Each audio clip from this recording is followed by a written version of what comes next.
Terima kasih Pak Ganjar. For the non-Indonesians in the audience, allow me to speak in Bahasa Indonesia. There is simultaneous English translation, so be sure to turn the right channel in your gadget. Bapak, Ibu, para hadirin sekalian, pertama-tama kita harus mengucapkan selamat dan terima kasih kepada CSIS yang mengadakan acara penting ini.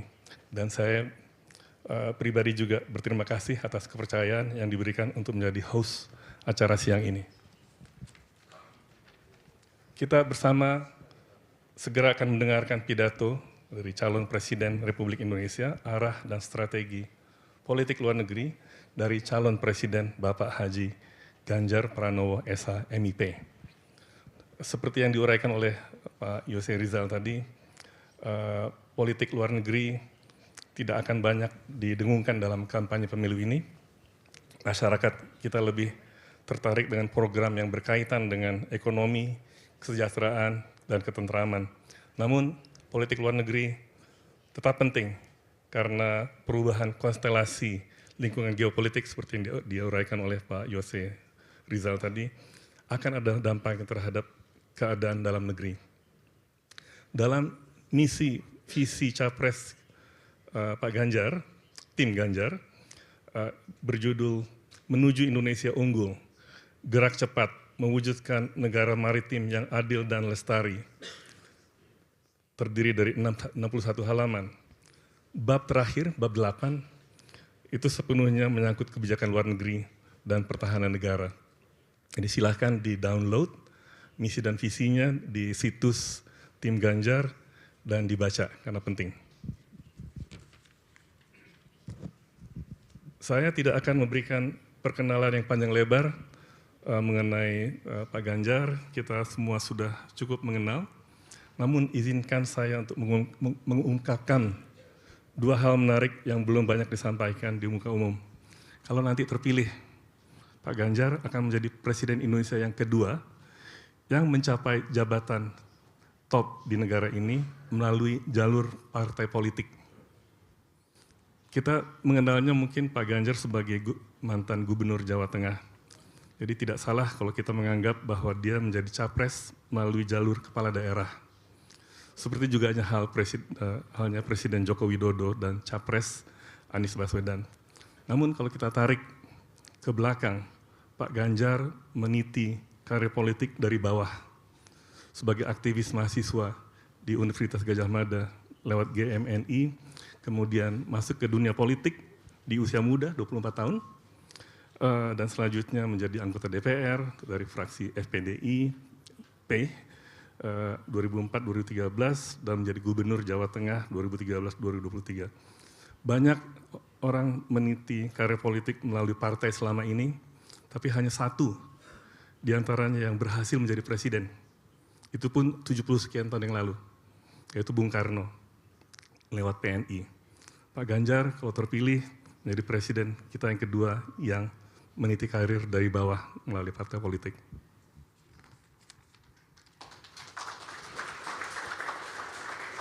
Mungkin ini bisa memberikan motivasi kepada anak-anak muda untuk tidak segan-segan bergabung dengan partai politik. Dari 7 presiden kita sebelumnya, ada yang masuk melalui jalur militer, jalur birokrasi, jalur akademis, jalur kepala daerah, jalur bisnis, dan juga ada jalur keluarga. Kemudian ada juga jalur partai politik, seperti Bung Karno dan kalau terpilih Pak Ganjar. Catatan kecil kedua mengenai Pak Ganjar, dia akan menjadi Presiden Indonesia yang secara fisik paling tinggi. Yaitu kalau nggak salah 1,83 meter. Di setiap acara KTT yang dihadiri oleh Presiden Jokowi, saya senang melihat Presiden kita itu berdiri standing tall, ya, sama tingginya dengan kebanyakan pemimpin negara yang lain. Itu Pak Jokowi. Nah, nanti kalau Pak Ganjar lebih tinggi lagi.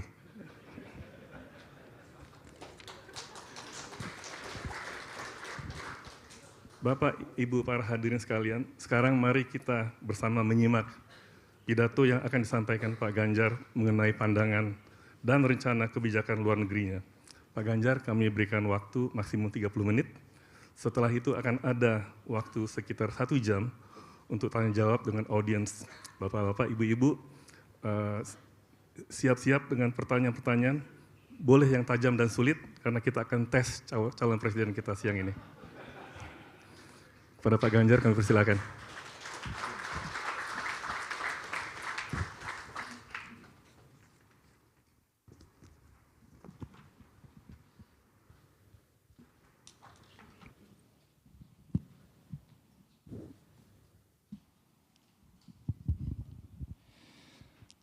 Bapak Ibu yang sangat saya hormati, saya minta maaf terlambat. Dan tentu saya sangat senang bisa diundang di CSIS dan hadir tokoh-tokoh CSIS yang saya cukup kenal satu persatu. Pak Hari, 89 tahun. Waduh, pasti sering ulang tahun. Kalau sering ulang tahun panjang umurnya, pasti panjang umur ini. Dan tentu Pak Sofyan, Pak Yusuf, waduh, Pak Jisman, terima kasih semuanya. Pak Jose tadi sudah menyampaikan, Jose atau Yose? Jose ya. Dan tentu saya senang bisa berdiri di sini untuk menyampaikan apa yang kami gagas, kami pikirkan untuk bisa disampaikan dan didengar oleh audiens. Tentu kami senang sekali karena para duta besar atau perwakilan bisa hadir. Bu Penny, saya sekarang tinggal di Kuningan. Jadi kalau pagi saya lari-lari di depan kantor kedutaan. Dari Belanda terima kasih juga sudah hadir. Aduh, dari Jepang terima kasih sudah hadir juga. Dan banyak sekali yang hari ini hadir, beberapa di antaranya pernah bertemu saya. Dan Bapak Ibu teman-teman, saya sebenarnya beraktivitas di politik itu ada unsur hobinya pada saat itu. Karena waktu mahasiswa itu suasana anak mudanya membahana. Oh Pak Sulis, sorry ini. Pak Sulis itu duta besar atau anti impres? Atau temannya Pak Jokowi? Teman saya juga. Pada saat itu kami berpikir bahwa setiap kali kami demo, selalu saja responnya belum seperti yang kita inginkan. Maka betul pilihan saya adalah masuk partai politik. Masih PDI belum perjuangan pada saat itu.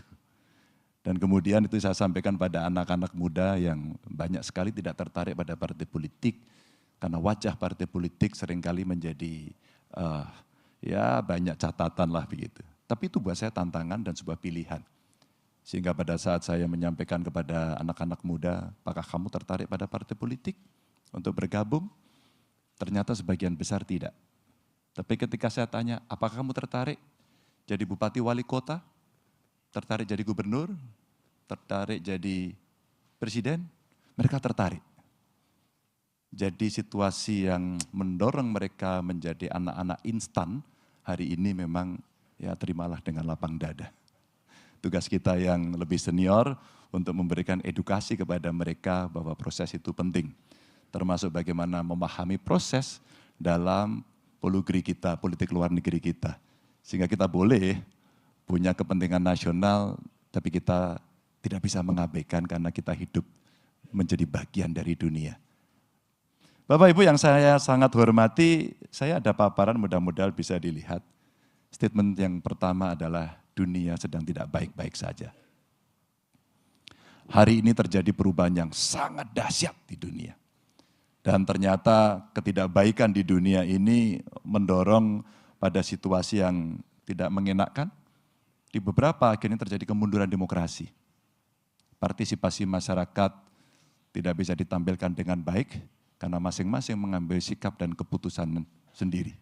Ya biasanya dalam teori power memang kadang-kadang Machiavellis menjadi sebuah pilihan yang praktis untuk bisa melakukan itu. Maka demokrasi mengalami kemunduran. Ada ketidakadilan global tadi juga sudah disampaikan, sehingga hak-hak warga bangsa, warga negara ya butuh perhatian. Mereka butuh udara yang sejuk, mereka butuh pangan yang cukup, mereka butuh suplai yang baik, apakah itu energi, apakah itu pangan, dan itu dibutuhkan oleh mereka semuanya. Saya kira kondisi ini hari ini penting untuk kita bicarakan, agar dalam konteks pergaulan dunia, kita akan sering banyak berbicara. Para diplomat kita mintakan untuk sering berbicara.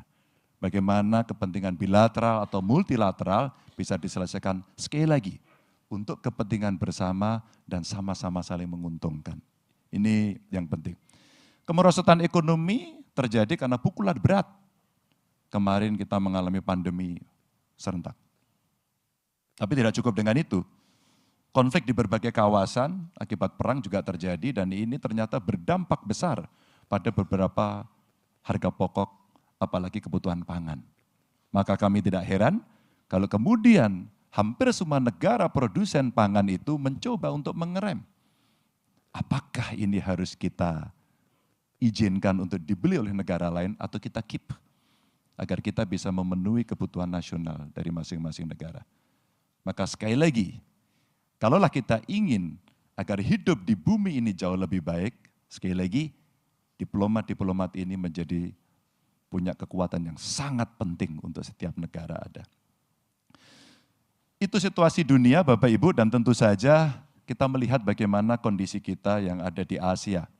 Kalau kita melihat, maka di Asia juga sama, ada ketegangan di beberapa wilayah, ya, ada Korea Utara, Korea Selatan, kemudian ada di Selat Taiwan, di Laut Tiongkok Selatan, yang ini pun rasanya proses-proses politik diplomasi tidak boleh berhenti. Tidak boleh berhenti, harus terus-menerus dilakukan agar terjadi understanding di antara masing-masing negara atau di kawasan itu untuk bisa memahami dan kemudian tidak pecah perang. Tidak pecah situasi yang membuat masyarakatnya menjadi lebih menderita karena situasi itu. Ini kondisi yang ada, maka kebijakan luar negeri dan diplomasi untuk Indonesia kita ya mesti jauh lebih baik belajar dari pengalaman yang ada. Inilah pentingnya acara pada sore hari ini. Sebenarnya kalau saya diskusi pada kesempatan seperti ini, jauh lebih senang ketika kemudian saya sampaikan, saya diam, dan kemudian orang mendengarkan, memberikan masukan. Apa yang kemudian mesti kita lakukan? Karena itulah suara-suara yang merepresentasikan dari sekian kepentingan untuk diformulasikan menjadi sebuah kebijakan. Daripada kemudian bersih tegang dan eyel-eyelan. Lalu apa yang bisa kita kerjakan Bapak Ibu? Ini dari slide yang ada, berikutnya adalah kita belum merubah kebijakan politik luar negeri kita yang bebas dan aktif. Namun ini banyak hadir juga teman-teman dari Kemlu, terima kasih sudah hadir. Dan tentu saja kita terus diminta untuk selalu mencoba merumuskan, mendefinisikan ulang bebas aktif ini sesuai dengan perkembangan zaman. Hari ini kebutuhan internasional seperti apa. Jadi kalau kita melihat bebasnya, kita bukan bebas yang free. Tapi kita bebas untuk membuat kebijakan yang jauh lebih strategik. Yang strategik kita tentukan sendiri. Aktif pun juga kita bicara tidak pasif yang menunggu saja, tapi aktif mengambil inisiatif-inisiatif, apalagi beberapa problem yang tidak selesai itu betul-betul membutuhkan penyelesaian yang saya katakan tadi, apakah itu bilateral ataukah itu multilateral. Dan tentu saja kami lihat bahwa kondisi yang sudah cukup lama ini mendorong kita dalam konteks politik luar negeri adalah ini menjadi instrumen Bapak Ibu. Instrumen untuk mencapai tujuan dengan kepentingan dan agenda nasional dengan tetap memperhatikan kewajiban-kewajiban kita di dunia internasional. Lalu bagaimana? Undang-undang dasar kita memerintahkan sudah sangat jelas. Itulah kondisi-kondisi yang hari ini mesti kita jaga dan tentu saja strategic otonomi maupun inclusive engagement ini yang hari ini rasa-rasanya Kementerian Luar Negeri tentu saja sebagai baris terdepan untuk menyiapkan segala sesuatunya dari perubahan yang terjadi secara global. Lalu Bapak Ibu, bagaimana memanai politik bebas aktif yang dilakukan untuk Indonesia? Kami mencoba tidak mengambil banyak-banyak. Biasanya kalau seperti ini seringkali orang menyampaikan kok ini tidak masuk, kok itu tidak masuk. Saya akan mengambil beberapa poin yang sangat penting saja. Yang pertama, bagaimana pemanahan politik luar negeri kita yang bebas aktif yang dilakukan melalui 5 isu utama yang terkait dengan tentu kepentingan nasional kita. Yang pertama, Indonesia punya potensi menjadi lumbung pangan dunia. Sekali lagi, kita punya potensi menjadi lumbung pangan dunia. Di ASEAN saya kira Vietnam, ada lagi Thailand, India yang di sekitar kita, Tiongkok punya kemampuan untuk memproduksi itu, dan saya kira termasuk Indonesia. Maka kalau kita bicara lumbung pangan dunia, kita coba memastikan suplai pangan yang berkelanjutan dalam situasi konflik atau perang. Kita mesti pastikan itu. Maka kalau kita bicara sisi produksi, kami bicara dengan para peneliti, kami bicara dengan para pelaku usaha, kami sampaikan kepada para profesional dalam hal ini para petani, kita punya potensi yang bagus. Produksi beras kita lumayan, meskipun rata-rata masih sekitar 5,9 saya kira tertinggi ton per hektar. Maka hasil risetnya sudah sampai 12, tapi riset. Kalaulah kita bisa meningkatkan 7 ton saja, maka produksi itu sudah sangat luar biasa. Itu artinya butuh modernisasi, mekanisasi, dan intervensi dari pemerintah. Tidak bisa politik pangan ini dibiarkan oleh petani, dibiarkan kepada petani dan mereka suruh berjalan begitu saja. Tidak bisa. Negara harus mengintervensi, termasuk bagaimana pengelolaannya. Maka saya orang yang mendorong dalam konteks lumbung pangan dunia ini, Bulog mesti dikembalikan pada fungsi awal. Sehingga kebutuhan pokok itu negara harus menguasai, tidak bisa diliberalkan seperti ini. Dan itu biasanya petani kalah. Saya baru pulang tadi pagi dari Palembang, kemudian ke Jawa Barat, hari ini bisa ke sini. Dan saya bertemu dengan petani, Pak Ganjar, biaya produksi kami mahal. Tapi kenapa pembeliannya sangat murah? Dan pada saat ini, kami konsumen membeli beras dengan sangat mahal. Bapak Ibu, inilah yang kemudian mesti kita tata dalam konteks kepentingan nasional. Yang kedua, tentu kita bicara soal kemandirian energi. Kalau hari ini orang bicara energi kotor, maka transisi energinya mesti disiapkan. Tapi mahal sekali ini investasinya. Maka penting buat kami dalam konteks hubungan internasionalnya mengajak negara-negara sahabat untuk bisa terlibat menyelesaikan persoalan-persoalan ini. Saya kira waktu Pak Sulis masih di Korea Selatan, sekarang masih Pak ya? Oh sudah enggak? Di Korea Selatan kita titipi banyak hal waktu itu dan antara lain kita coba kerjasama dalam teknologi motor listrik ya, mobil listrik. Sebenarnya kita ingin menjemput bagaimana hilirisasi itu betul-betul bisa sampai ke hilirnya, sampai end produknya. Kita mesti tuntaskan itu. Dan tidak hanya cerita soal nikel, saya kira kita punya batu bara, punya sawit, punya laut, punya prospek pertumbuhan ekonomi digital yang tinggi. Maka inilah yang mestinya masuk pada hilirisasi untuk kita mendorong kemandirian ekonomi kita. Nah, kemandirian energi ini Bapak Ibu kalau kita lihat dalam paparan ini, jadi fluktuasi harga minyak dunia akibat perang ini lumayan tinggi, naik turun. Dan kira-kira kalau itu enggak selesai-selesai naik terus-menerus, APBN-nya pasti akan jebol. Nah, kita mesti kendalikan. Kita mari bicarakan ke depan apa yang mesti kita lakukan. Sedangkan 35% impor minyak Indonesia ini dari Timur Tengah, maka teman-teman para diplomat yang ada di Timur Tengah punya peran yang penting dan cukup strategis untuk ini. Demikian juga tentu di negara-negara lain yang memang kita ngimpor minyak dari sana. Lalu mengurangi ketergantungan kami pernah coba hitung-hitung dengan tim kami. Ini kebutuhan investasinya untuk energi baru terbarukan, renewable energy ini kira-kira bisa sampai 1.300-an T. Apa yang bisa kita lihat? Satu, mungkin yang melihat angka ini ketakutan. Karena apa? Ini gak akan bisa dieksekusi. Tapi mereka yang punya peluang bisnis, maka ini akan bisa menangkap bahwa inilah potensi yang bisa kita lakukan dan ini akan menyerap banyak tenaga kerja. Dan kemudian hari ini kita ada surplus listrik. Yang kalau dalam konteks ASEAN sebenarnya kita juga akan bisa mendorong listrik ini untuk bisa kita ekspor. Lagi-lagi peran para diplomat kita di negara-negara tetangga, negara-negara sahabat di sekitar Indonesia menurut saya menjadi begitu penting untuk take lead dan kemudian mengkomunikasikan dengan mereka. Yang berikutnya adalah soal industrialisasi dan bagaimana kita melihat, soal kedaulatan maritim dulu. Karena 2/3 wilayah kita laut, tapi kontribusi dari industri kita yang ada di laut rasanya belum optimal. Belum optimal. Kalaulah kemudian kita bicara ini, kita harus mempertahankan wilayah yang cukup besar di wilayah maritim kita. Maka kalau kita melihat anggaran pertahanan negara-negara yang ada di Asia saja sudah meningkat cukup tinggi, dan tentu saja kita mesti mengoptimalkan kerjasama dan perjanjian internasional. Ini untuk penguatan posisi Indonesia. Dan ada beberapa hal yang menjadi catatan penting kami adalah penggunaan bahasa Indonesia untuk nama pulau-pulau terluar. Sehingga yang toponimi melakukan inventarisasi pulau-pulau kecil rasanya penting. Kita punya pengalaman sepadan Ligitan, dan ternyata kalau kita bicara dari sisi sejarahnya, wah perdebatannya panjang sekali.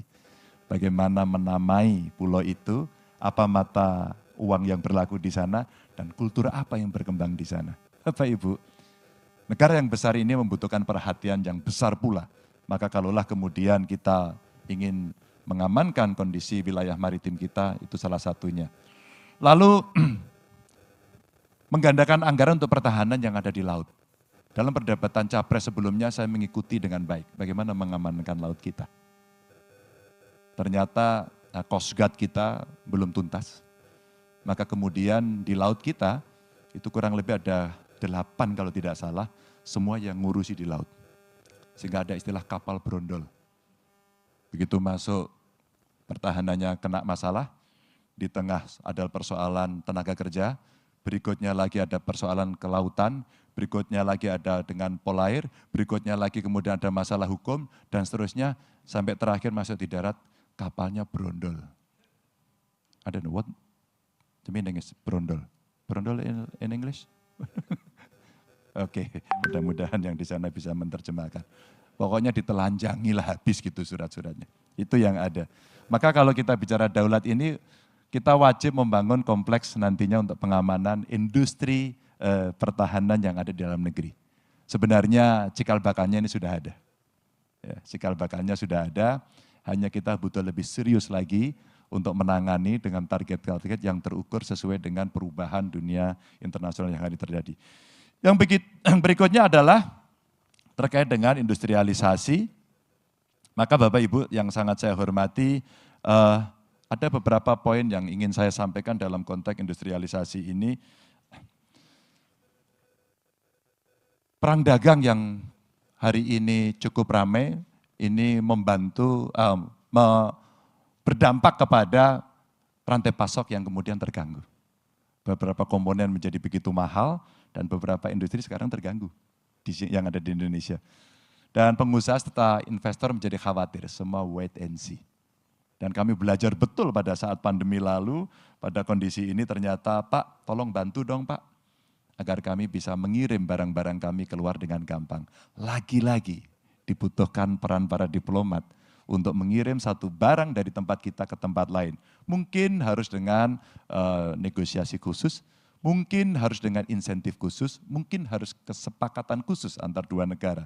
Dan ini tentu saja menjadi sesuatu yang sangat penting untuk kita kerjakan. Bapak Ibu yang sangat saya hormati, di samping itu juga Indonesia kita harapkan menjadi hub-nya untuk manufaktur alternatif. Ini kalau kita bicara dari kepentingan nasional. Kita punya hal-hal yang bisa menjadi modalitas kita untuk berbicara dengan banyak negara.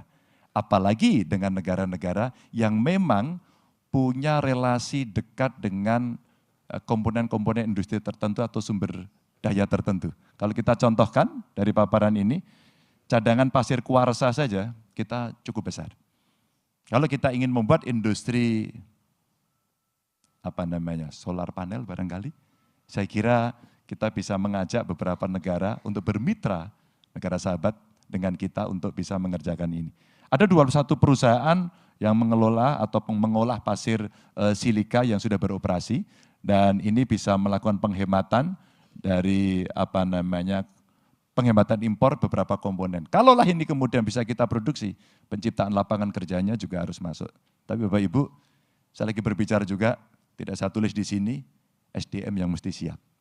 Maka sekolah vokasi menjadi penting untuk kita dan saya senang beberapa negara, pengalaman saya 10 tahun kemarin menjadi gubernur, banyak negara yang sudah membantu kami.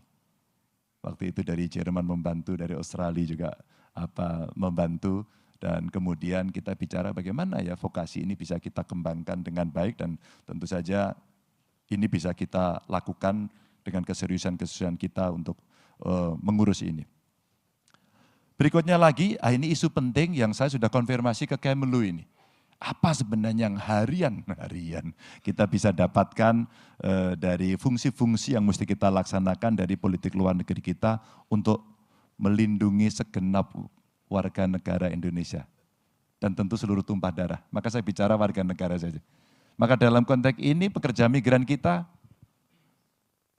punya cukup persoalan di beberapa negara. Karena kondisinya pada saat berangkat mungkin ilegal atau mungkin dia punya problem ketika ada di sana.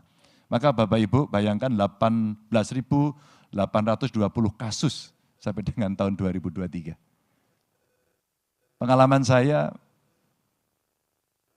berkomunikasi dengan beberapa kementerian termasuk dari negara sahabat kita yang ada di luar, waktu itu dengan Kamboja, ternyata ada semacam trafficking yang ada di sana. Kita juga bicara, tiba-tiba ada yang lapor ke saya, dia bekerja di Somalia. Dan mereka semua bermasalah. Yang begini-begini inilah kemudian kawan-kawan para diplomat, KBRI kita yang saya kira kita berikan kesempatan yang lebih besar untuk bisa merespon dan memberikan ruang yang terbuka bagaimana warga negara yang ada di sana melaporkan dan seandainya ada sesuatu cepat bisa ditangani. Dan ternyata ini problem yang cukup besar. Ada kekerasan fisik, penyanderaan, trafficking yang saya sampaikan tadi, dan itu butuh peningkatan kerjasama internasional untuk pelindungan pekerja migran kita. Ini beberapa cerita yang coba saya sampaikan. Ada juga dari diaspora Indonesia itu kurang lebih ada 60% yang berencana kembali ke tanah air. Apa persiapan kita yang mesti kita lakukan?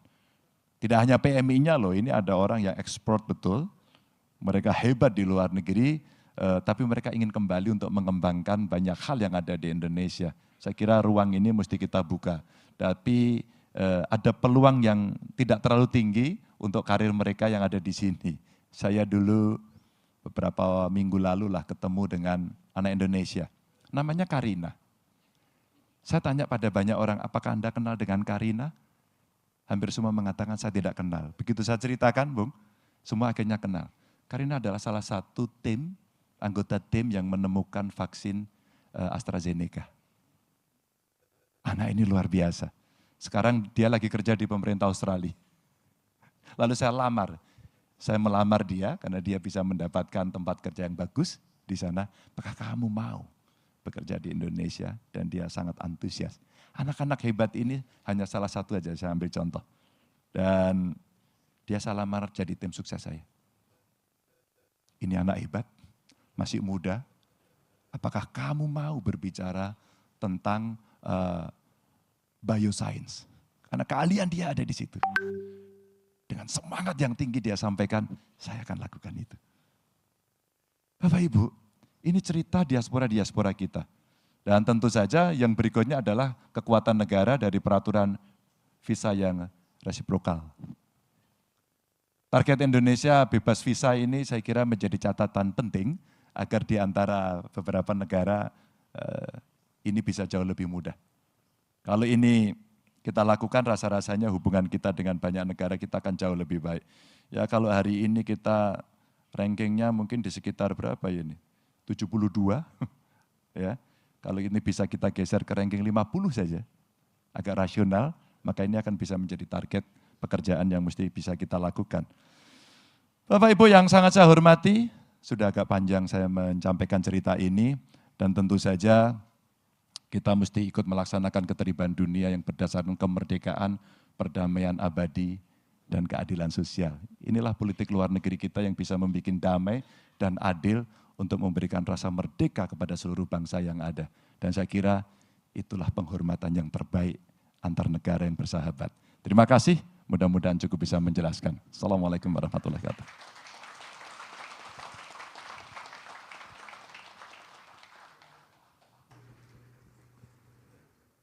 Terima kasih Pak Ganjar, presentasi yang sangat menarik, ringkas, tapi ada beberapa target yang measurable ya.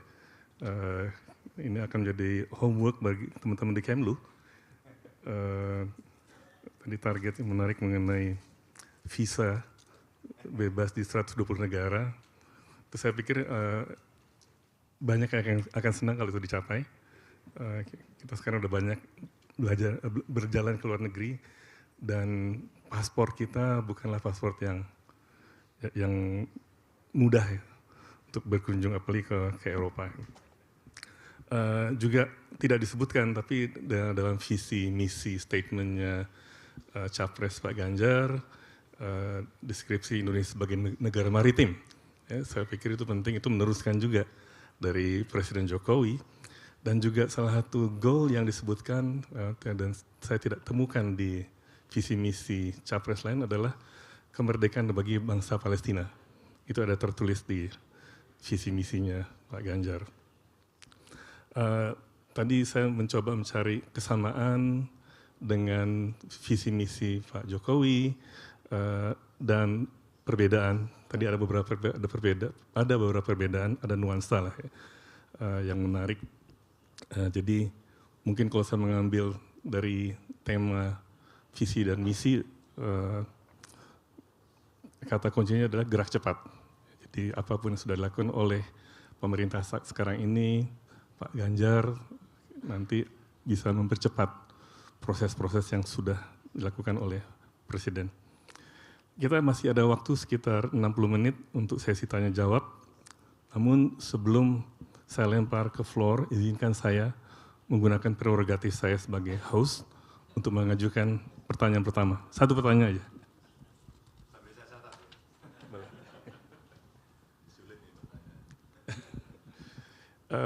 Tadi dalam paparan Pak Ganjar ada disebut mengenai perkembangan geopolitik di kawasan Asia Pasifik ya. Ada rivalitas antara Tiongkok dengan Taiwan, kemudian juga di peninsula Korea, antara Korea Selatan dan Korea Utara. Tapi saya ingin memperluas gambaran geopolitik ini dan melihat persaingan antara Amerika dengan China.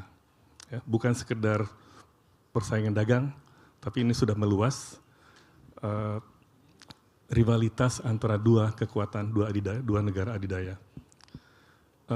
Ada persepsi di luar dan juga mungkin dalam negeri ini atau malah kekhawatiran yang berkembang kalau Indonesia ini lebih cenderung dekat dengan China dalam rivalitas antara Amerika dengan China. Ada yang mengatakan kita terlalu dekat dengan China karena kita semakin mengandalkan perdagangan dan juga investasi dari China. Saya ingin mendapatkan gambaran dari Pak Ganjar. Apakah gambaran ini benar atau harus diperbaiki dan langkah apa kalau memang harus ada diperbaiki, langkah apa yang akan diambil oleh Pak Ganjar sebagai presiden nanti? Silakan Pak. Terima kasih. Apakah kita condong pada satu negara? Saya kira kita mesti kembali pada politik luar negeri yang bebas aktif itu. Jadi kebebasan itu adalah kebebasan yang saya katakan tadi, kita mesti strategik untuk bisa menentukan dengan siapa kita akan bekerja sama. Maka kita tidak boleh bergantung pada satu negara. Tidak bisa. Kita punya sahabat negara yang cukup banyak. Saya kira keadilan yang bisa kita berikan adalah pada kepentingan mana kita bisa bekerja sama dengan masing-masing negara itu. Ada juga yang bertanya persis seperti ini kepada saya, Pak Ganjar, kalau Pak Ganjar jadi presiden akan bekerja sama dengan Tiongkok saja? Tentu tidak. Kalau saya harus memberikan pengalaman, banyak kok negara-negara lain yang membantu kami dalam sejarah kami kemarin mengundang beberapa negara untuk kerjasama, nomor satunya juga bukan Tiongkok. Itu. Bagaimana dengan katakan, wah Amerika dengan Tiongkok lagi perang ekonomi. Kenapa juga kita tidak mengajak Amerika juga bergabung? Pada saat itu ada keuntungan sebenarnya yang bisa kita ambil karena beberapa produk saling tidak dibeli. Kenapa kita tidak suplai kemudian? Bahkan bisa kedua negara itu. Maka saya bisa mengundang beberapa negara lain di luar negara besar ini atau kedua negara ini untuk bersama-sama bekerja sama dengan Indonesia.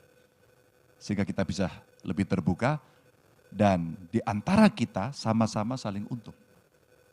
Kalau itu terjadi maka kita bisa membuka peluang yang cukup luas karena tadi agenda-agenda saya sampaikan, energi umpama, siapa yang akan bisa bekerja sama dengan kami?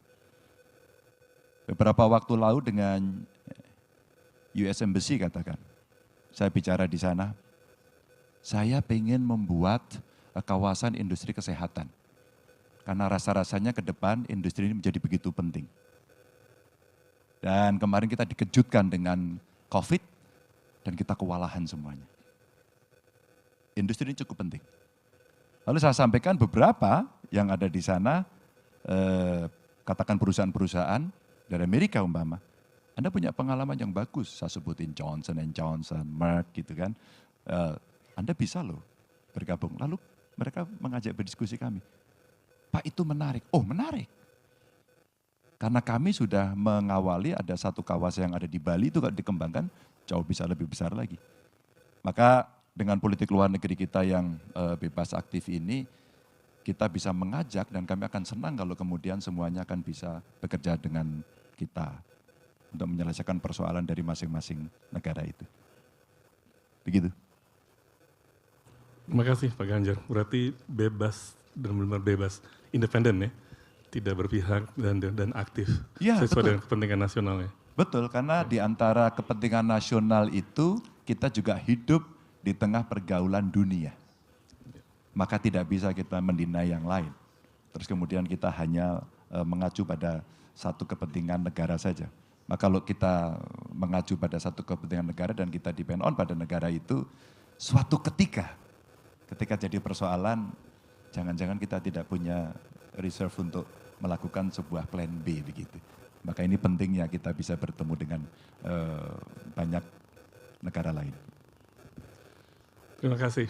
Sekarang kita akan buka kesempatan untuk bertanya. We are open to the non-Indonesian audience to also ask the questions in English. I'm sure Pak Ganjar akan bisa menjawabnya either in English or in bahasa Indonesia. Kalau perlu translation, I will do the translation. Pertama, kami akan mengundang penanya Ambassador Penny Williams. Silakan. Boleh bahasa Indonesia atau bahasa Inggris? Oke. Ibu Penny ini waktu jadi dubes langsung ke rumah saya. Beliau bercerita ternyata masa kecilnya tinggal di Jakarta. Silakan Bu Penny. Terima kasih Bapak atas itu pidato yang sangat menarik dan terima kasih kepada CSIS juga untuk acara ini. Pertanyaan saya Bapak sedikit terkait dengan pertanyaan yang dulu itu. Pendapat Bapak hal-hal atau isu-isu yang di kawasan kita harus diprioritaskan. Isu-isu yang harus diprioritaskan dalam wilayah ini, dalam wilayah kita, apa itu, yang mana? Terima kasih. Baik, ada beberapa hal. Tentu kalau dengan negara lain ada wilayah perbatasan, kita mesti selesaikan itu. Indonesia dengan Laut Cina Selatan, ya. Terus kemudian saya kaitkan dengan prioritas kami tadi terkait dengan pangan, politik pangan, dan ini bisa bekerja sama dalam banyak hal. Di sisi hulu umpama teknologi pangan, di tingkat tengahnya barangkali prosesnya, sehingga ada pengolahan sampai ada nilai tambah, dan hilirnya adalah kecukupan. Ini isu yang penting. Lalu ada juga soal energi, dan beberapa waktu lalu Presiden ke Australia, saya kira penting sekali kalau kita ingin mengembangkan teknologi baterai katakan, maka dari situ saya kira Australia menjadi mitra penting buat kita. Karena kalau tidak salah di Australia ada lithium. Dan ini penting untuk kita bicara ke depan. Ini salah sekali contoh ya Bu Penny, kita langsung bisa menyiapkan itu dengan baik.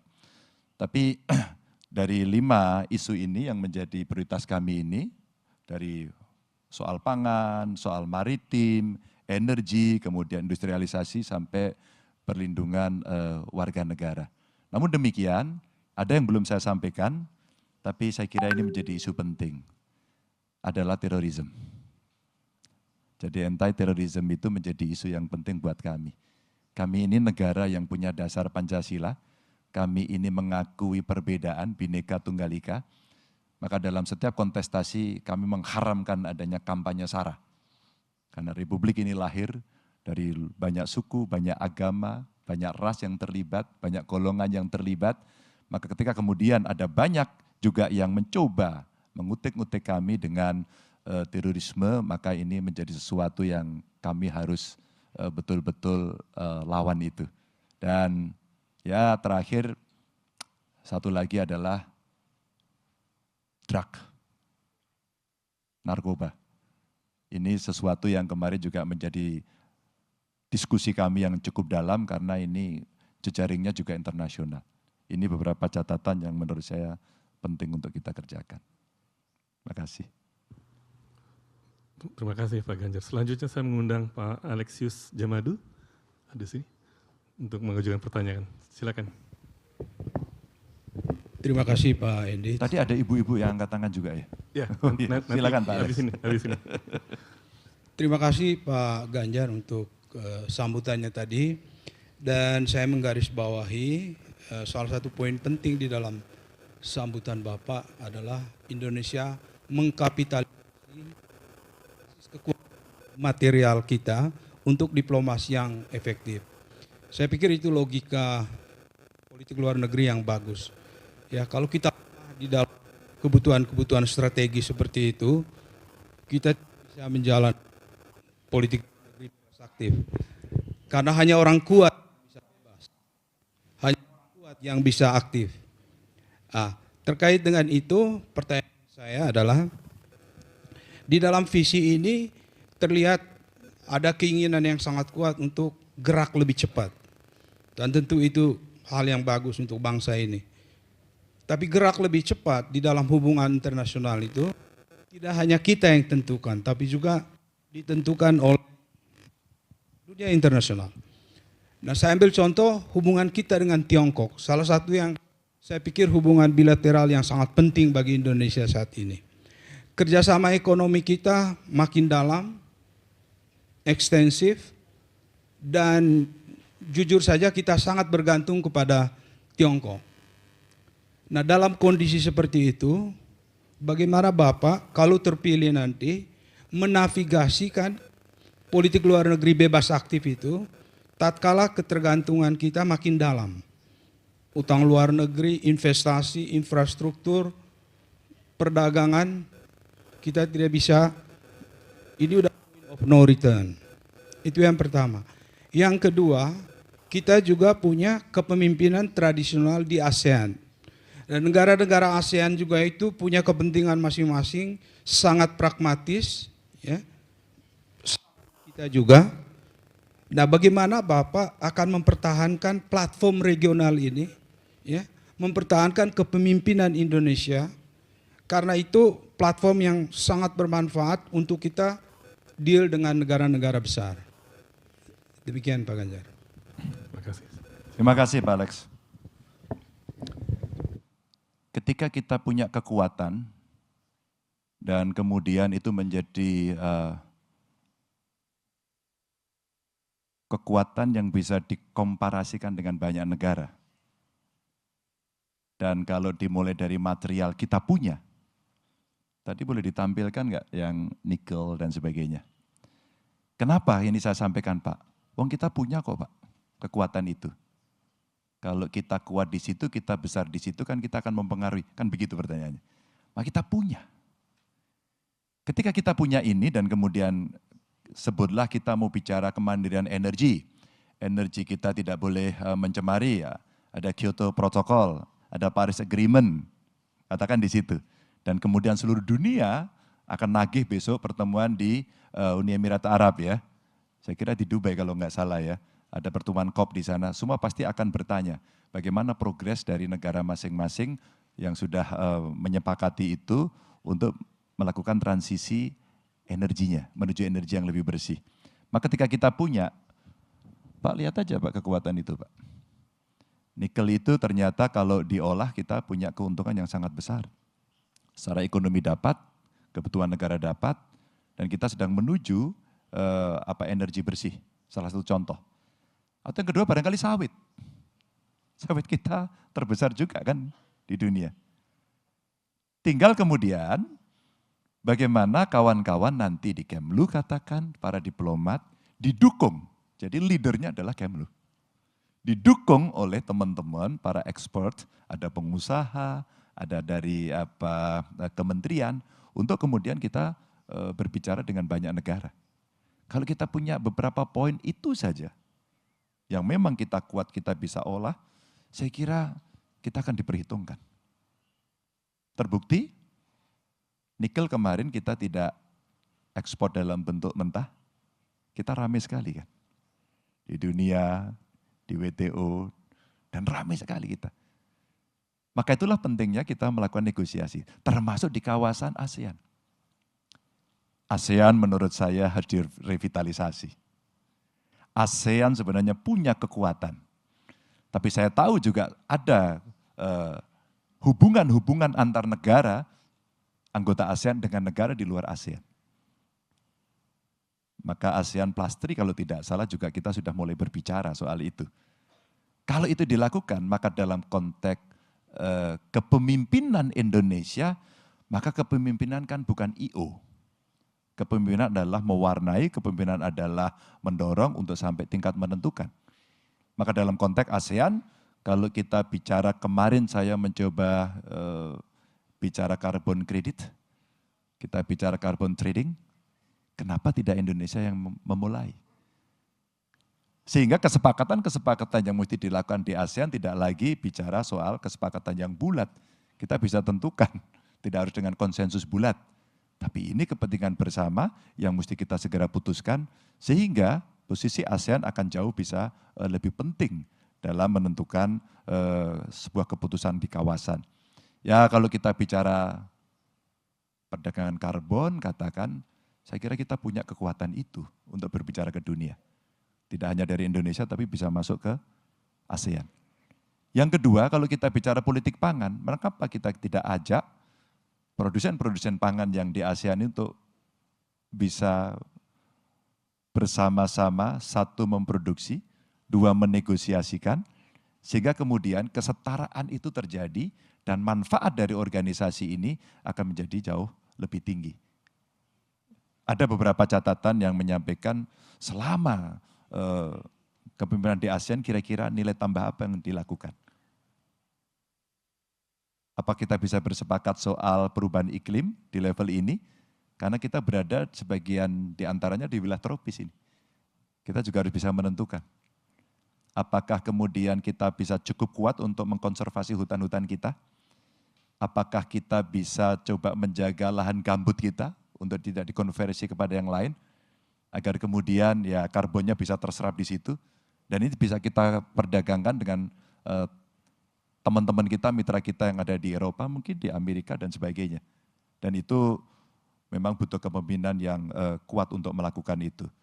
Dan itu ada dalam cerita-cerita saya kemarin soal green economy dan blue economy dari kekuatan-kekuatan yang kita miliki. Begitu Pak Alex, ada yang belum terjawab? Terima kasih.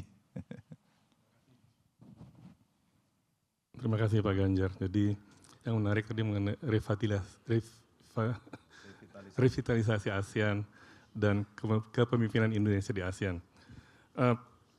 Sekarang saya membuka floor, silakan kalau ada yang ingin bertanya, angkat tangan.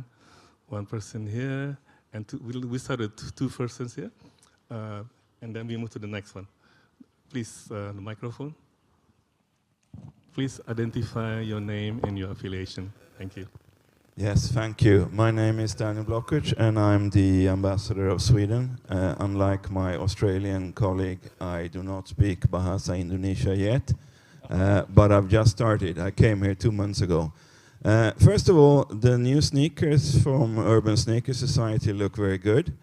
So that's something that should go on social media. I have a question on the OECD commitment from Indonesia. You recently applied to become a member of OECD. It's probably going to be a complicated negotiation, and it will require some reforms, I guess. So it would be interesting to know, is that something that you will push for if you become president, or how high is that on your priority agenda? Terima kasih, Excellencies. Jadi terkait dengan OECD ya, tentu karena kita sudah mendorong, kita akan dukung Mbak. Kita akan dukung, kita akan dorong, biarkan proses itu berjalan. Kami berbincang dengan para diplomat terkait dengan OECD ini, untuk kita bisa melanjutkan proses itu sampai pada titik yang kita harapkan.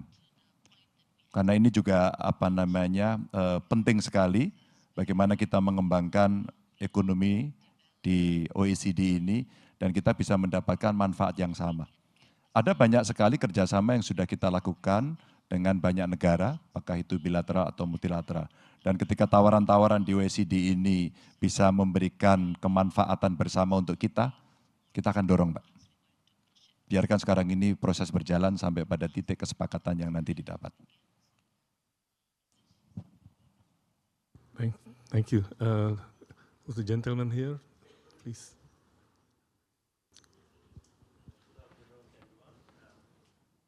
Alip, I am ambassador of Turkey. I have arrived a couple of months ago here, actually. Thank you for the opportunity. My question is about your first map that you have shown here. In the first map that you have shown, the conflict areas, actually, in order to highlight the interconnectivity. When there is a conflict somewhere else, it will influence your economy, your domestic politics, like food security, energy security. In this context, also you have said that you would like to pursue active foreign policy. What would be your view on the calls for reforming UN in that particular context? Because when we look at the current conflicts, they go on and on, and there's a lot of criticism of UN that there must be something to be done on UN. I would like to have your idea on this one. Lastly, you also talked about, the visa issues, that you would like to have more and more, I think, connections with the world outside. I just would like to inform you that nationals, citizens of Indonesia can come to Turkey without visa. Thank you. Okay, thank you so much. Free visa ya, thank you so much. Ya, kalau kita melihat peran PBB, boleh ditayangkan ya gambarnya ini. Saya kira Pak Duta Besar sudah melihat ini. Sengaja saya kasih gambar ini untuk memberikan tekanan kepada kita semuanya. PBB tidak bisa berbuat apa-apa. Dewan Keamanan juga sama. Maka perlu inisiatif-inisiatif yang kita lakukan. Inisiatif itu menjadi penting untuk kita berbicara. Dalam konteks itu, seperti yang terjadi dalam relasi politik. Kita akan melobi banyak negara untuk membicarakan bahwa itu penting dan jangan dibiarkan.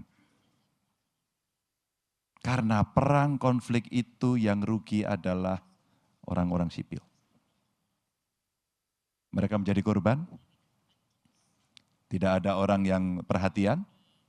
Ya, sekarang beberapa negara yang sedang berkonflik, di televisi sekarang saya melihat banyak sekali tontonan, kepedulian itu mulai muncul. Tapi PBB harus mengambil sikap itu. Maka di mana peran negara? Negara harus aktif. Duta besar kami di beberapa negara, atau di PBB, atau Menteri Luar Negeri kami, bisa kita minta untuk melobi satu persatu negara untuk menunjukkan apa sebenarnya yang terjadi. Perang, konflik hanya menimbulkan korban, berikutnya menimbulkan kemarahan dan dendam yang tidak berkesudahan. Padahal kita ingin dunia kita bebas dan kita mesti saling menghormati. Maka beberapa penyelesaian di konflik itu harus melibatkan dua negara yang berkonflik. Dan kita bisa mengambil inisiatif itu. Indonesia umpama ketika kita bicara G20, keketuaan G20 katakan. Pada saat itu kenapa juga kita tidak melakukan sebuah komunikasi sekalian untuk membicarakan problem-problem yang memang diselesaikan ketika kita dipercaya menjadi pimpinan di situ. Dan saya kira inilah yang kami katakan sebagai keaktifan dari politik luar negeri kita untuk bisa mengambil inisiatif itu. Jadi beberapa negara yang berkonflik juga pernah ditawarkan oleh negara yang lain agar kemudian bisa ada proses perdamaian, duduk bersama dan negosiasi. Dan ketika itu tidak berhasil, maka seringkali orang diam. Maka dengan keaktifan dalam perdamaian dunia dalam konteks politik luar negeri kita mesti mengambil inisiatif itu. Lobbynya mesti serius, mesti tekun dan terus menerus. Inilah yang mesti kita sampaikan. Dan terkait dengan visa, terima kasih. Rasanya kita harus pergi ke Turki ini. Terima kasih. Saya akan ke sini dulu, ada mungkin dua perempuan di belakang. Satu di sini, kemudian di belakang. Ya, silakan. Nama dan afiliasi. Baik, terima kasih untuk waktu yang sudah diberikan. Saya Yesi dari CESFAS, Universitas Kristen Indonesia. Saya ingin bertanya, Bapak mohon izin mengenai poin ketiga tadi tentang ketahanan maritim yang juga menyinggung mengenai pertahanan kita gitu. Salah satunya juga industri pertahanan. Bapak mohon izin sebelumnya saya ingin bertanya, apa yang ada di benak Bapak mengenai itu? Karena sebenarnya dalam Renstra kan kita sudah menuangkan itu dalam TOT ya Pak. Kalau kita mau kerjasama dengan negara lain kita mintanya TOT dan banyak negara sebenarnya sudah melakukan kerjasama dengan kita. Mungkin saya menyinggung tentang Korea Selatan, Boramae KF-21 itu tertahan pada anggaran lagi-lagi dan banyak juga yang lain-lainnya gitu kan. Nah jadi saya itu kok nggak kepikiran ya Pak, bagaimana caranya Bapak untuk melobi dalam tanda kutip Senayan supaya anggarannya naik supaya hal-hal itu tidak lagi terjadi gitu Pak. Ketika sudah ada negara yang mau share teknologinya dengan kita, mau kerjasama tapi tertahan lagi di anggaran supaya itu tidak terjadi lagi. Lalu kalau boleh Bapak izin saya hal yang kedua adalah dengan adanya ketahanan maritim sebagai ide besar foreign policy, apakah yang akan terjadi dengan kerjasama yang melibatkan angkatan udara selama ini Bapak? Mungkin seperti Rafale, apakah sisa dari Memorandum of Understanding yang sudah kita tanda tanganin akan diakuisisi seluruhnya atau anggarannya akan dialokasikan kepada mungkin frigate atau submarine? Itu terima kasih Bapak. Ini kayaknya jadi menlu cocok. Ini saya agak dipaksa soal teknis, tapi oke, saya izin untuk tidak menjawab teknis, tapi seandainya Ibu nanti menghendaki jawaban teknis, saya akan berhutang untuk menjawab secara teknis. Tapi kali ini begini, bagaimana cara melobi dalam politik anggaran kepada DPR? Kalau ini menjadi prioritas, eksekutif itu menyodorkan dan legislatif itu hanya dua. Setuju atau tidak setuju. Meskipun proses di tengahnya tentu ada negosiasi. Tapi sebenarnya konsepnya begitu. Inisiatifnya dari kita. Kalau itu kemudian menjadi prioritas yang memang ini urgent untuk bisa diselesaikan, ya kita posting dulu anggarannya. Semudah itu Pak? Iya. Semudah itu ya. Berikutnya kemudian ya kita lobby. Lobby kalau dengan DPR, maka dalam konteks political interplay-nya mesti kita lakukan apa? Ya partai saya harus menang lagi. Dan kemudian Speaker of the House-nya kami lagi. Presidennya juga kami. Dan kemudian kita akan bicara itu dan itu menjadi tidak terlalu sulit. Ya. Akan berbeda kemudian jika peta politik yang ada di parlemen berbeda. Umpama kita berada pada posisi minoritas, maka bukan tidak mungkin akan terjadi deal yang tidak mudah. Tapi kalau kita melihat pengalaman dari beberapa presiden yang pernah ada, dan kebetulan saya pernah duduk di sana, jadi ada cara-cara yang bisa diselesaikan tidak terlalu sulit. Yang penting dari pemerintah bisa nggak memaparkan secara bagus, meyakinkan bahwa ya ini prioritas yang penting. Maka dalam konteks tadi saya ceritakan, dulu dalam debat itu laut kita yang luas, mau kita kawal dengan teknologi. Saya masih ingat beberapa kandidat dulu menyampaikan kita akan bikin drone. Drone atau satelit? Maka kalau kemudian itu mau kita libatkan, ya ada di matra laut dan matra udara sebenarnya bisa kita ajak untuk berbicara pada soal itu. Ya kekurangan anggaran sebenarnya bisa Mbak membuat prioritas saja. Ini serius, ini menjadi prioritas, ya setuju, tok, tulis dulu. Jadi tahapan-tahapannya seperti itu. Kalau nanti dari jawaban saya ini sekali lagi kurang detail, saya akan berhutang jawaban pada Anda untuk saya detailkan termasuk angka-angka dan bagaimana men-take over tadi sampai kemudian diambil alih semuanya. Begitu ya? Sementara cukup? Cukup? Saya nggak punya hutang? Oke, terima kasih. Anda tidak membebani saya. Silakan, yang di sebelah sini.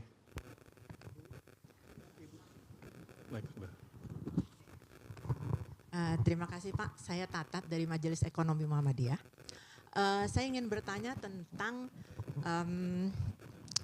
kebijakan Bapak nanti tentang transformasi digital ekonomi Pak. Melihat kasus TikTok kemarin yang membuka online shop kemudian mematikan UMKM, dari tadi saya belum mendengar tentang kebijakan Bapak di bidang transformasi digital di bidang ekonomi seperti apa. Terima kasih Pak. Saya lagi mikir ini. Besok temanya jangan politik luar negeri lah. Pak Ozer Rizal yang tanggung jawab ini. Besok ada acara dengan Indef Bu, tentang ekonomi. Saya mengundang Ibu untuk hadir. Boleh ditampilkan nggak Mas? Untung saya punya stok. Boleh ya? Agak beda dikit boleh? Iya. Ini bukan paparan saya hari ini. Tapi kadang-kadang staf saya minta, coba dong ada bank datanya gitu ya, untuk kita bisa ceritakan. Tapi saya mencoba menjawab. Inilah daulat digital yang mau kita dorong. Ada e-commerce, game, AI, creative content, ya. Dan kalau kita lihat e-commerce annual national spending kita tuh rank 11 dari global itu. Angkanya gede banget Bu. Ya. Dan kalau Anda lihat consumer spending in game saja, kita itu tinggi sekali. Ibu main game nggak Bu? Main ya? Kelihatan ketawanya ini suka main. Mobile Legend Bu? Apa?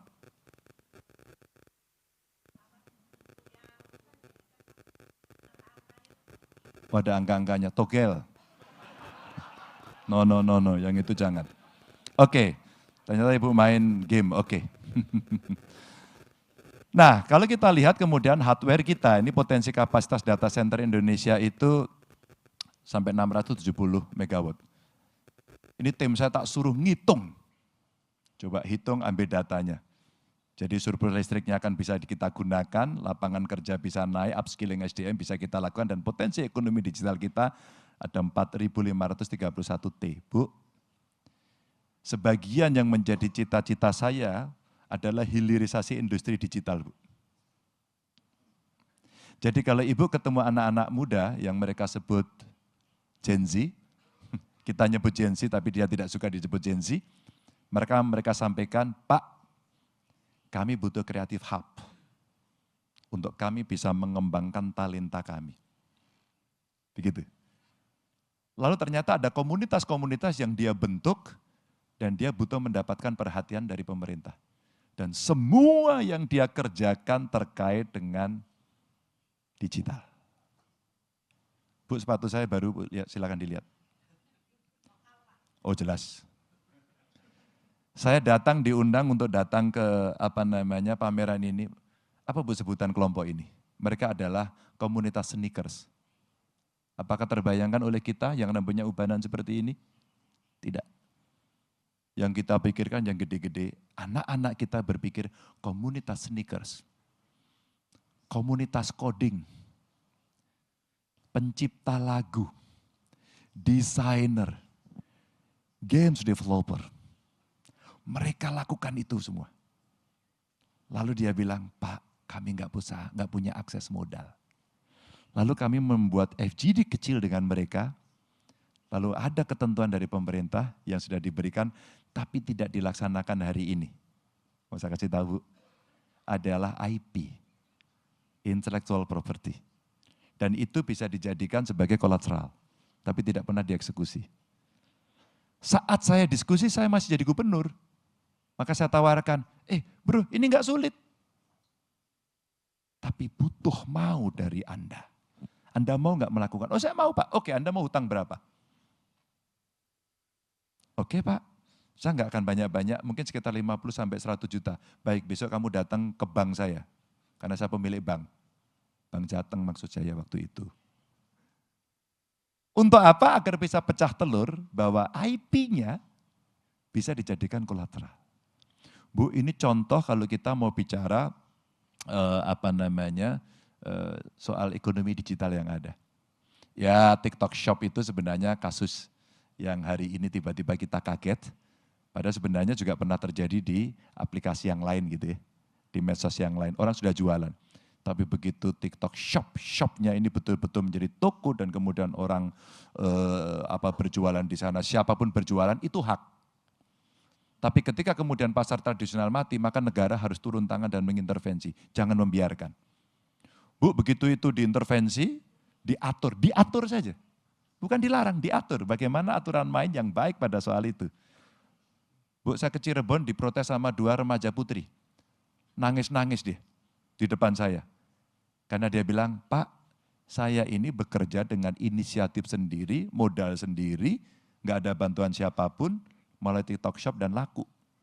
Kenapa Bapak tutup? 2 kepentingan inilah yang kemudian mengakibatkan seringkali terjadi cynical yang muncul. AI itu bagus. Tapi seluruh dunia sekarang punya problem tentang AI. Saya tidak tahu tiba-tiba kemarin Pak Jokowi pintar sekali berbahasa Mandarin. Ya Pak ya? Bahasa Mandarin benar nggak Pak Sulis itu kemarin? Benar. Pak Jokowi nggak yang ngomong? Bukan. Ngeri ya Bu? Terbayangkan nggak kalau kemudian ini menjadi fitnah yang bisa dilakukan? Terakhir Bu, saya mau jawab dengan gambar Bu. Yang ini ya tadi. Boleh? Yang tadi Mas? Yang tadi tampilkan yang karya dari anak-anak. Oke, kita butuh loading dulu nggak apa-apa. Kita dorong ketika kemudian ada kreatif hub yang muncullah kemudian anak-anak hebat Bu. Terus, tadi yang kreatif dari anak-anak yang bisa tampil, ada yang pemain lokal, yang pemain global. Ternyata anak-anak kita itu luar biasa. Ibu pernah dengar anak-anak muda, Voice of Baceprot? Nggak ada ya? Dia itu adalah rocker, 3 cewek, pakai hijab Bu, sekolahnya madrasah. Dan sekarang dia main ke seluruh dunia. Atau saya kasih ini yang berjaya membawa nama dunia di Takarang, Rich Brian, saya kira semua kenal. Ini anak muda Indonesia yang keren gitu. Ada Cila Kiana. Ini saya sebut sebagai jago tandang. Dia keluar negeri karena industri kreatif dan digitalnya Bu. Dia punya bakat kemudian disalurkan. Dan ada yang jago kandang itu bukan berarti jelek tapi di kita. Ini ada Jember Fashion Carnival, ada Neck Deep, ini, ya terus kemudian ada Tecek, ya ada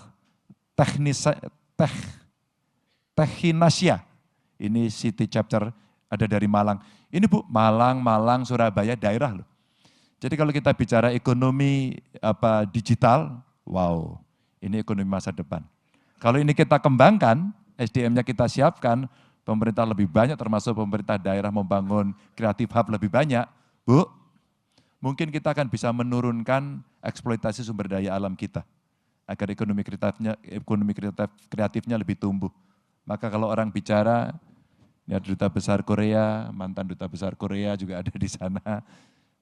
Bu, di Korea itu ketika ekonomi digital muncul, terus kemudian anak-anak berbakat talentanya dikembangkan, yang keranjingan dunia luar. Ya, saya army Bu. BTS Bu. Ini BTS yang nyanyi ya Bu, bukan yang lain. Ponakan saya penggemar K-pop, nonton drakor, dan akhirnya dia harus beli skincare dari Korea Selatan. Pak Sulis setiap datang ke tempat saya, bawanya ginseng, nggak tahu maksudnya apa ini. Apa artinya? Dari satu yang kemudian bisa menjadi mercusuar, ternyata dia menjadi lokomotif untuk menarik gerbong industri kreatif lainnya. Saya harus akhiri Bu, biar kita kembali pada politik luar negeri. Terima kasih Pak Ganjar. Ada pertanyaan dari ini satu, silakan. Apakah ada masih 2 jam atau 3 jam lagi? Waktu masih kan? Silakan mikrofon di sini satu. Di sana ada pertanyaan. Oke, nanti habis itu di sana ya. Yang di belakang sekali. Oh iya, tadi kiri terus ya, ini lupa ke kanan. Silakan. Terima kasih ya, selamat sore, dan nama saya Lambert Gein, saya dubes Belanda. Ya. Juga mau mengucapkan terima kasih atas sambutan pidato yang sangat menarik. Dan saya ada pertanyaan tentang soal kemandirian energi. Ada banyak, salah satu tantangan yang cukup besar untuk banyak negara-negara di dunia adalah soal yang terkait dengan energi berkelanjutan, khususnya untuk mengurangi konsumsi batu bara. Nah, tadi Pak Ganjar menunjukkan bahwa di Indonesia ada surplus listrik, tapi surplus listrik itu bergantung dari atau dependent on produksi batu bara. Nah, bagaimana pikiran Pak Ganjar, rencananya Pak Ganjar tentang produksi dan konsumsi batu bara di Indonesia? Terima kasih. Terima kasih Pak Lambert. Bisa ditayangkan nggak ini? Jadi ini transisi yang coba kita siapkan. Ya. Waktu itu juga kita tawarkan kepada beberapa orang, dan waktu itu kalau nggak salah ini paparan di US Chamber ini. Ini kita sampaikan Pak. Jadi kalau kita lihat beberapa senario untuk mendorong renewable energy. Transisi energinya kita siapkan Pak. Kita butuh anggaran cukup besar tadi Pak. Maka kalau Pak Lambert nanti kita bisa bicara dan mengajak lebih banyak negara untuk mewujudkan ini peluang Pak, kita bekerja sama Pak. Dan kalau ini terjadi Pak, maka kita juga akan bisa mengurangi emisi dari coal atau batu bara. Itu yang akan terjadi. Tapi sampai dengan hari ini proses ini mesti berlanjut dan simultan. Maka kami belum bisa berhenti pada soal itu. Yang bisa kita lakukan adalah beberapa teknologi, antara lain yang pernah kami kembangkan di Batang dengan pemerintah Jepang. Dengan pemerintah Jepang kami punya program PLTU di Batang, dan kami pernah datang ke Yokohama, karena mereka menyampaikan hanya ada 2, satu di Yokohama dan satu ada di Batang. Dan ini energi dengan teknologi ultra super critical yang mencoba menangkap fly ash-nya lebih banyak sehingga kemudian gas buangnya akan lebih rendah lagi. Tapi ini memang PR buat kami karena kami harus maju pada negara industri dan ini pasti menjadi risiko yang sudah kita mitigasi. Maka pada proses itulah kurva kedua, second curve-nya kita siapkan. Ketika ini tumbuh, berkembang, industri kami maju, ya. Dan kemudian pada puncak tertentu ini turun, maka kita menyiapkan agar kami tidak jatuh terpuruk. Kita menyiapkan kurva keduanya yang kita siapkan mulai sekarang ini dengan desain transisi energi, dan kita coba mengajak beberapa negara untuk mau berinvestasi dengan teknologi yang pernah dimiliki. Kami sampaikan pada saat itu contohnya First Solar, ini yang punya pengalaman juga, dan waktu itu kami tawarkan, tentu banyak negara lain yang punya, yang bisa kita dorong untuk mempercepat itu. Dan ketika kemudian nanti Pak Lambert katakan, ini menarik untuk kita mau, kita bisa jalankan. Kami lagi mencoba umpama hidro, geothermal, solar, wind, itu sebenarnya di dalam kami, di Indonesia juga masyarakat belum banyak tahu. Maka ada kejadian di 3 titik. Kembali saya menceritakan, ini bukan cerita soal Ganjar, tapi cerita soal pengalaman saja. Kami sudah punya umpama di Dieng, geothermal, bagus. Tapi ketika beberapa plan itu pernah terjadi kebocoran dan kemudian ada ledakan di situ, masyarakat takut. Kemudian demonya berbondong-bondong, padahal kita sangat kaya sekali pada sumber daya ini. Dan ini ya, Indonesia Ring of Fire, sehingga kita banyak gunung berapi yang pasti geotermalnya banyak. Kita butuh teknologi itu. Kita pernah bekerja sama dengan Jerman di Gunung Slamet, dan kami harus menjelaskan satu persatu. Bagaimana masyarakat mesti tahu bahwa ini salah satu kekayaan kita yang kita bisa pakai sehingga nanti kita akan bisa mengurangi apa yang menjadi beban bumi ini terkait dengan pembangkit listrik yang bersumber dari batu bara tadi itu. Itu Pak. Jadi kita perlu bekerja sama untuk mentransisikan energi dengan energi yang lebih bersih. Terima kasih Pak Lambert. Terima kasih Pak Ganjar. Tadi yang paling ujung mikrofonnya tolong disampaikan. Kemudian yang pakai batik ya, habis itu silakan.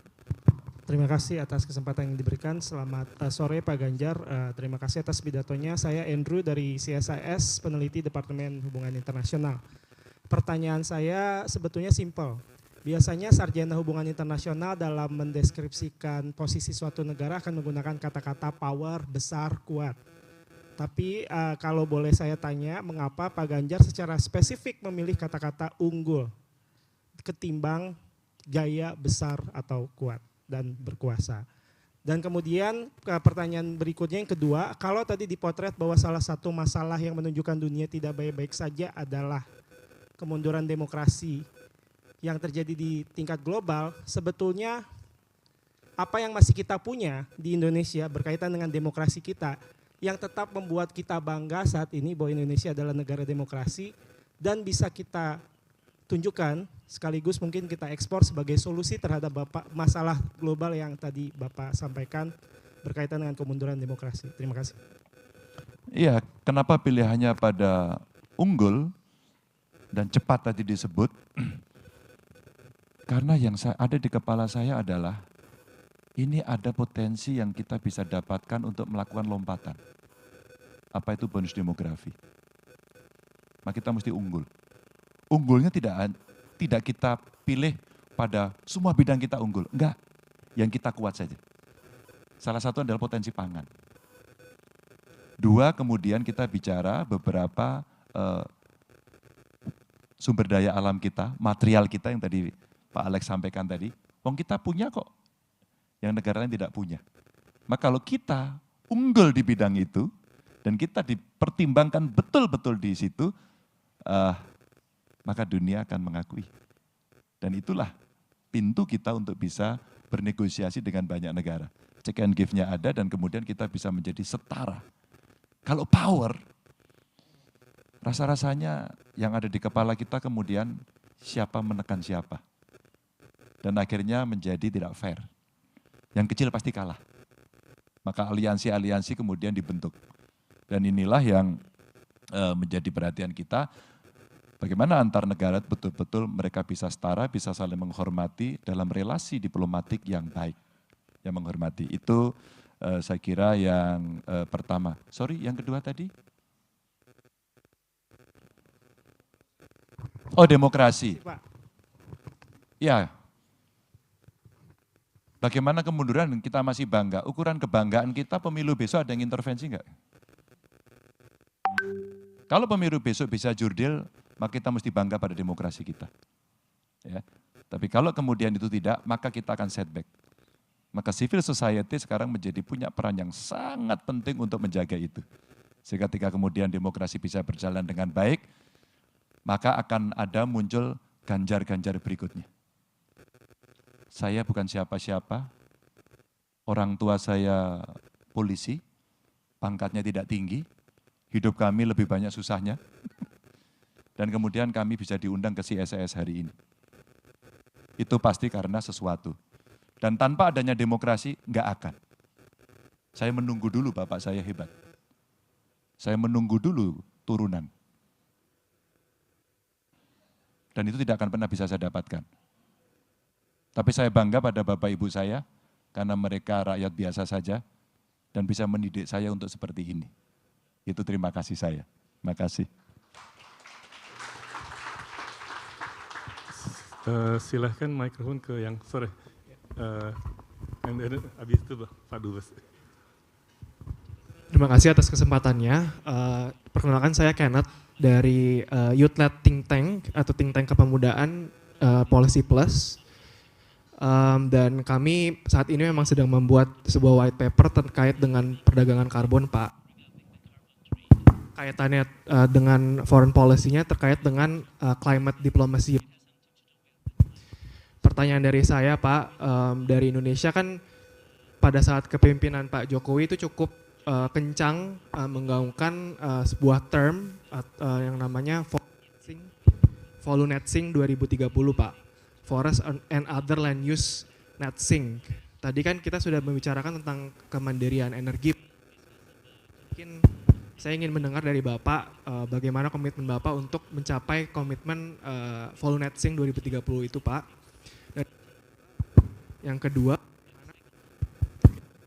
kedua bagaimana Bapak bisa menggunakan politik. Bagaimana Bapak? Gini coba ini lurus. Oh iya bisa. Bagaimana Bapak bisa menggunakan politik luar negeri atau strategi in foreign policy untuk meningkatkan kontribusi Indonesia untuk mengajak negara-negara ASEAN dan Asia Pasifik utamanya untuk mitigasi dan adaptasi iklim, Pak. Terima kasih. Saya akan jawab yang kedua dulu ya. Ini penting karena isu kita hari ini adalah itu. Maka kita tugaskan para diplomatnya untuk aktif. Maka tadi saya sampaikan mesti aktif. Kalau aktif kita kampanye. Kalau aktif kita tidak nunggu di rumah. Maka kita mesti bertandang, bersilaturahmi, ketuk pintu. Itulah fungsi-fungsinya. Saya bercerita ini bukan bertapa kemudian dapat wahyu gitu. Tapi saya diajari oleh diplomat-diplomat ini, banyak diplomat kita hebat-hebat ini yang hadir di sini. Mereka menyampaikan, Pak Ganjar, igar kita mesti kita tambah. Kita tidak bisa menunggu, dan ketika kita punya posisi politik yang bagus, jangan pernah berhenti. Maka tadi bicaranya ada politik anggarannya juga bagus. Maka ketika itu menjadi prioritas kita, dan ASEAN saya katakan tadi, ada punya potensi yang cukup bagus dalam bidang carbon trading katakan, untuk bisa mendapatkan carbon credit katakan, maka sebenarnya keaktifan itulah yang bisa kita dorong untuk membawa isu ini. Oh kita kuat Pak, kita mampu. Ya udah, inilah yang unggul tadi.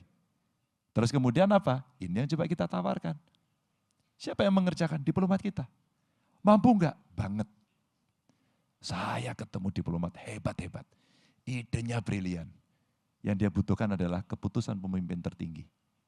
Kemudian diukur, kemudian dihitung, apakah dia cukup perform melaksanakan itu.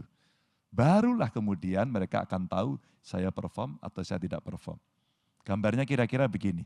Ini kalau kita bicara dari blue economy atau yang lain yang kaitannya dengan potensi-potensi tadi yang ada. Termasuk yang green boleh juga enggak? Dari green ke blue. Greennya tadi udah ya?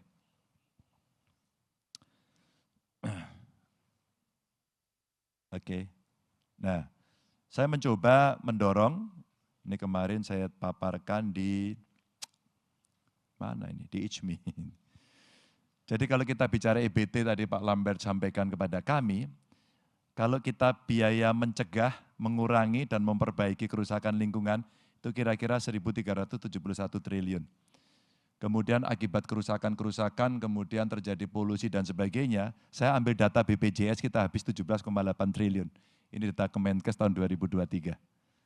Kalau kita kemudian mau investasi, untuk energi baru terbarukan kita butuh 1.300 triliun, jauh lebih murah nanti daripada kita menggunakan pola-pola yang sekarang ada. Dan potensi lapangan kerjanya akan bisa terserap 3,7 juta. Itu butuh skill set. Teknik lingkungan, pangan, data scientist, terus kemudian material yang bisa diolah. Nah ini kalau kita bicara dari green, yang dari blue, lanjut. Maka kalau kita bicara yang dari blue ekonominya, ekosistem pantai dan laut kita itu menyerap 17% karbon dunia. 17%. Ini potensi yang gede sekali. Dan ini belum ada blueprint-nya untuk karbon kredit. Padahal kita punya lahan gambut, ada mangrove, dan ini potensi blue carbon kreditnya 3.540 triliun. Jadi nanti kalau teman-teman muda, ya, tadi panggilannya siapa? Carrot. Karen. Kenneth. Ya. Ya, Kenneth. Pas zaman kecil saya belum ada nama itu. Ya, Kenneth, sorry. Kenneth ada 3.540 triliun kurang lebih. Percaya nggak data ini? Oke, terima kasih. Maka sama kemudian kita butuh, setelah keputusan itu kita butuh menyiapkan. SDM-nya kita siapkan, target waktunya kita siapkan, terus kemudian hari ini personilnya, aktornya kita siapkan, dan itu adalah teman-teman yang bisa menangani ini, termasuk para diplomat itu. Ketika kemudian di kawasan ini semua setuju, potensi kita ada, maka jadilah produk. Produk itu mesti kita tawarkan, kita jual kepada teman-teman tetangga kita, negara sahabat kita, untuk kemudian kita bisa melakukan trading itu. Jadi komitmennya apa? Saya coba menghitung, tim saya juga saya minta untuk membantu saya menghitung ini, apakah kemudian bisa kita dorong pada satu konsep yang istilah saya setengah teknokrasi. Agar ada satu model, ada satu contoh, sehingga publik ya tidak hanya statement kualitatif, tapi bagaimana arah ini bisa berjalan. Tapi tentu saja kami tidak bisa detail, tapi konsep besarnya kita buat. Nanti mudah-mudahan teman-teman muda juga ikut bisa bergabung dan memberikan satu gambaran bahwa komitmen ini harus berjalan dengan baik. Gitu. Masih berapa lama lagi? Mungkin satu pertanyaan lagi kali. Silakan Ambassador. Depan sini. Nanti kalau kurang saya membuka pertanyaan di luar forum ini. Kita selesaikan di luar. Last question ya. Kami senang sekali. Wah, luar biasa antusias. My name is Kanasugi Kenji, Ambassador of Japan. Thank you very much, Pak Ganjal, for your insight. And before posing a question, allow me to express my sincere appreciation for your receiving our emperor when His Majesty visited the Borobudur Temple. Your gesture was very much appreciated. My question is rather abstract, but what kind of changes you're going to bring about your foreign policy compared with the existing foreign policy under President Joko Widodo? Of course, within the framework of free and active foreign policy, a lot of things will continue. But what kind of changes are you going to bring about under your presidency? Thank you very much. Terima kasih Pak Dubes.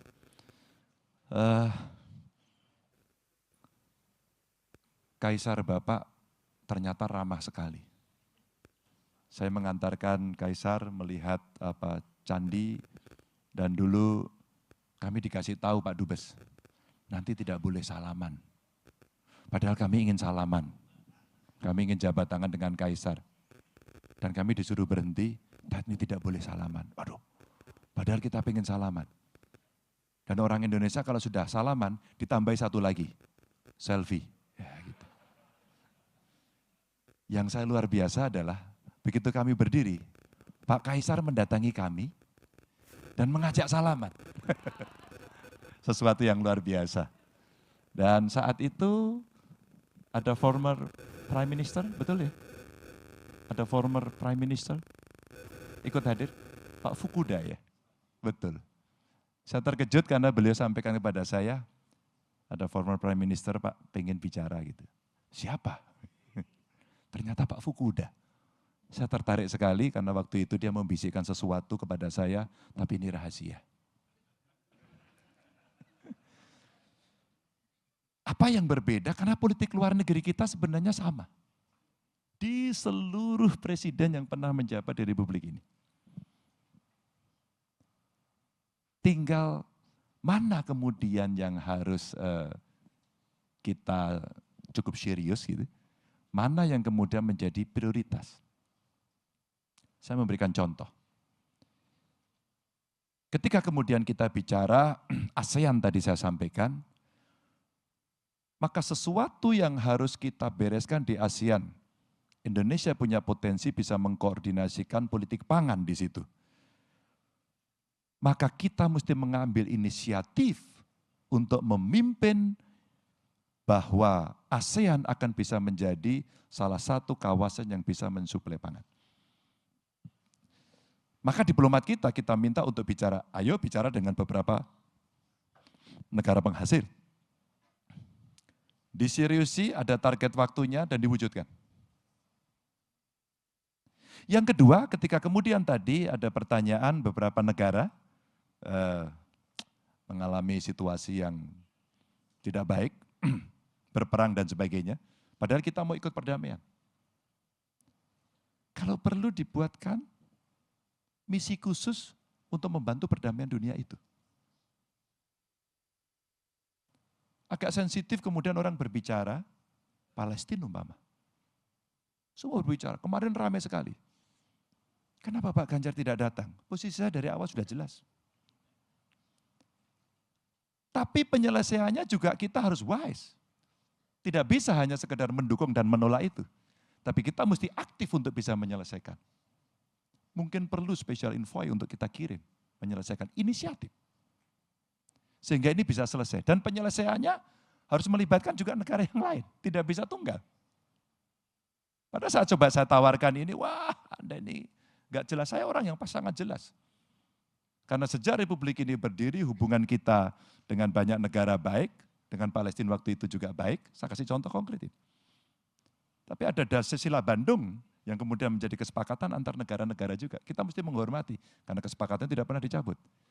Tapi ketika kita mesti aktif dalam perdamaian dunia, kita mesti mengambil inisiatif itu.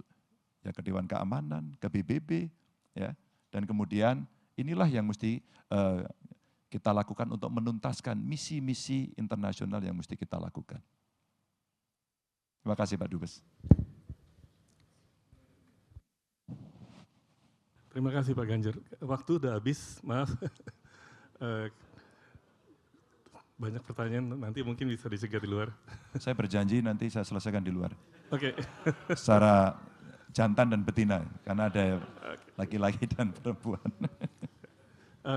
Terima kasih. Tadi saya pikir presentasi dari Pak Ganjar jelas mengenai arah dan kebijakan luar negeri dan juga mengenai kaitannya ya, kebijakan luar negeri dengan kepentingan nasional, apa yang terjadi di dalam negeri. Saya pikir cukup jelas untuk kita memahami kira-kira arah dan kebijakan dari Pak Ganjar seandainya menjadi presiden dalam kebijakan luar negeri. Mari kita kasih aplaus yang besar kepada Ganjar. Dan juga terima kasih pada audiens dengan pertanyaan-pertanyaannya dan terutama terima kasih pada CSIS ya, yang telah mengadakan acara ini dengan baik. Terima kasih.